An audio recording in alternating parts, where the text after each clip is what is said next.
Kevin Hart's beat.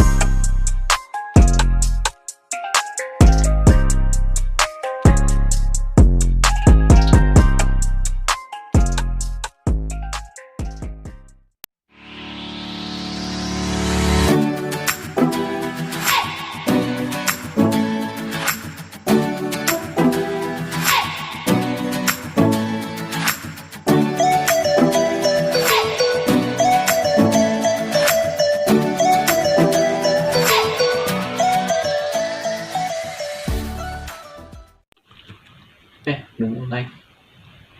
Assalamualaikum warahmatullahi wabarakatuh. Halo semua. Salam sejahtera bagi kita semua. Bagaimana kabarnya hari ini para penonton? Mudah-mudahan masih sehat dan diberikan kesehatan dan dijauhkan dari penyakit COVID-19. Sebelumnya, perkenalkan nama saya Ilham Mujibur Rahman dari program studi Kehutanan Fakultas Pertanian Universitas Mataram. Adapun perihal dari pembuatan video ini sebagai tugas mata kuliah bahasa Inggris. Penonton sekalian, pasti pernah belajar bahasa Inggris kan ketika duduk di bangku sekolah menengah pertama dan juga bangku sekolah menengah atas. Karena memang mata pelajaran bahasa Inggris merupakan mata pelajaran wajib. Ketika belajar bahasa Inggris, banyak yang kita pelajari, antara lain konjungsi, verbs, penggunaan kata, dan lain sebagainya. Salah satunya yaitu modals. Mungkin penonton ada sebagian yang masih ingat apa itu modals, dan juga sebagian mungkin sudah lupa apa yang dimaksud dengan modal. Nah, dalam video kurang dari 20 menit ini, saya akan mengingatkan kembali kepada para penonton apa itu modal. Tanpa basa-basi, langsung saja ke isi videonya. Modals. Jadi, apa itu modals? Modal atau modalitas dalam istilah bahasa Inggris auxiliary verbs adalah bentuk kata yang membantu kata kerja. Modal harus disandingkan dengan verbs. Oleh karenanya, modal sering dinamakan kata kerja ganti. Fungsinya untuk mengekspresikan willingness, kemauan, atau ability, kemampuan, necessity, kebutuhan, dan possibility, kemungkinan. Apa saja jenis-jenis modal? Adapun beberapa jenis modal, yaitu modal present dan modal past. Yang pertama, modal present terdiri dari can, will, shall, may, must, should, and ought to. Yang kedua ada modal past, call, would, should, might, and had to. Namun ada beberapa modal yang paling umum dan sering digunakan antara lain must, shall, we, should, would, can, could, might, and might. To be yang digunakan adalah is, I'm, are, was, and were. Adapun rumus dari modal yaitu yang pertama kalimat positif terdiri dari subjek plus modal plus verb 1 plus objek. Yang kedua kalimat negatif terdiri dari subjek plus modal plus not plus verb 1 plus objek. Yang ketiga ada kalimat tanya terdiri dari modal plus subjek plus verb 1 plus objek. Bagaimana sih cara penggunaan modal itu? Yang pertama menyatakan kemampuan, can and call. Can digunakan untuk menyatakan kemampuan di masa sekarang, present, sedangkan call digunakan untuk menunjukkan kemampuan di masa lampau, past.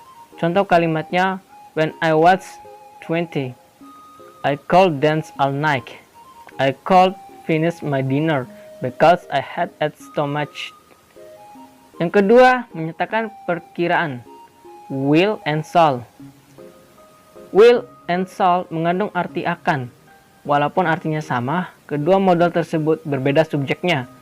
Will bisa dipakai untuk semua subjek, sedangkan shall hanya untuk I and we. Contoh kalimatnya, we shall will win the domino game. Yang ketiga, menyatakan penawaran, will and would you like. Will and Would you like digunakan untuk menyatakan penawaran dalam waktu sekarang dan yang akan datang, future. Bedanya, would you like digunakan dalam kalimat pertanyaan dan merupakan ungkapan penawaran yang lebih formal dan resmi daripada will. Contoh kalimatnya, would you like a glass of coffee? Apakah Anda mau segelas kopi? Yang keempat, mengungkapkan permintaan. Ada dua jenis permintaan. Meminta sesuatu atau izin dan tolong. Jika Anda meminta sesuatu atau izin, gunakan may. I, could I, can I, atau might I. May and could digunakan dalam situasi formal dan sopan, sedangkan can dalam situasi informal, biasanya untuk teman. Adapun might cukup sopan, namun jarang digunakan. Contoh kalimatnya, may borrow your car, bolehkah saya meminjam mobil Anda? Sementara itu, jika Anda meminta tolong kepada orang lain, gunakan would you, will you, could you, dan can you.